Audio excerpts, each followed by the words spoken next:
মাত্র 100 টাকার ভিতরে গোপালগঞ্জ বসে এরকম সুস্বাদু 4টি খাবার খুব ইজিলি যদি পেয়ে যান তাহলে কেমন হবে। এই খাবারের লোকেশন, কোয়ালিটি, কোয়ান্টিটি, প্রাইস সবই থাকছে আজকের এই ভিডিও। আমি চলে গিয়েছিলাম গোপালগঞ্জ ইউনিভার্সিটির গেট থেকে ঢুকেই পাশেই দেখতে পাবেন এরকম সুন্দর একটা বাজার। এই বাজারে রয়েছে এরকম সুস্বাদু খাবার। আমার চোখে পড়ে গেল একটি ছোলা মাখার পাশাপাশি এখানে অনেক ধরনের খাবার আছে। চলেন ছোলা মাখাটা একটু ট্রাই করে দেখি। ছোলা মাখাটার প্রাইস ছিল অনলি 10 টাকা। টেস্টটাও ছিল মোটামুটি ভালোই। এরপরে আমার চোখে পড়লো একটা ঝালমুড়ির টেস্টটা এক কথায় অসাধারণ ছিল। এটার প্রাইস ছিল 20 টাকা। পরে আমার চোখে পড়লো বেলপুরি, কোয়ান্টিটি ছিল 4 পিস, প্রাইস ছিল 30 টাকা। এক কথায় বেলপুরিটা অনেক অসাধারণ ছিল। মিষ্টি টক দিয়ে বেলপুরিটা অনেক জোস লাগতেছিল। আমি তো একাই 2 প্লেট খেয়ে ফেলছি বেলপুরি। আপনাদের কাছে বেলপুরি কেমন লাগে অবশ্যই কমেন্টে জানাবেন। আমার কাছে তো অনেক ভালো লাগে এটা। পরে আমার চোখে পড়লো একটা চায়ের দোকান, যেখানে অনেকটাই ভিড় ছিল, বসতে জায়গা পাচ্ছিলাম না। চায়ের দোকানের নাম ছিল চা তরঙ্গ। সেখান থেকে আমি অর্ডার করে নিলাম একটি পোড়া রুটি আর একটি দুধ চা। এই কম্বোটার প্রাইস ছিল অনলি 40 টাকা। চলেন এটা আমি টেস্ট করে দেখি যে এটা কেমন। চায়ের ভিতরে অনেকটাই শর্ট ছিল এবং দুধ চাটা খেতেও ছিল অসাধারণ। চায়ের টেস্টটা খুবই ভালো লেগেছে আমার কাছে। চলেন এখন রুটি দিয়ে আমরা চাটা ট্রাই করে দেখি কেমন লাগে। রুটিটা এতটাই সফট ছিল যে আমি ধরার আগে সেটা ভেঙে পড়তেছিল। এই রুটিটাতে তারা দই এবং ক্রিম ইউজ করেছেন, যার কারণে রুটিটা অনেক সফট হয়ে গিয়েছে।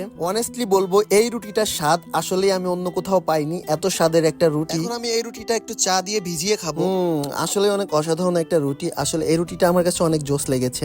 অনেকে আমাকে বলেন যে আমি সব খাবারে কেন গুড রিভিউ দিই। আমি যে খাবারগুলো খাই সবগুলাই গুড খাবার, তার জন্য এই খাবারগুলো আমি খাই আর আপনাদের মাঝে এই খাবারগুলো তুলে ধরি। চাই সবসময় বাজেট ফ্রেন্ডলি ভালো খাবারগুলো আপনাদের সামনে তুলে ধরার জন্য। আমার এই ভিডিওটা আপনাদের কাছে কেমন লেগেছে অবশ্যই কমেন্টে জানাবেন। আপনারা যারা এরকম বাজেট ফ্রেন্ডলি 100 টাকার ভিতরে 4টি খাবার ট্রাই করতে চাচ্ছেন তারা অবশ্যই কিন্তু গোপালগঞ্জ ইউনিভার্সিটি ভিজিট করতে পারেন।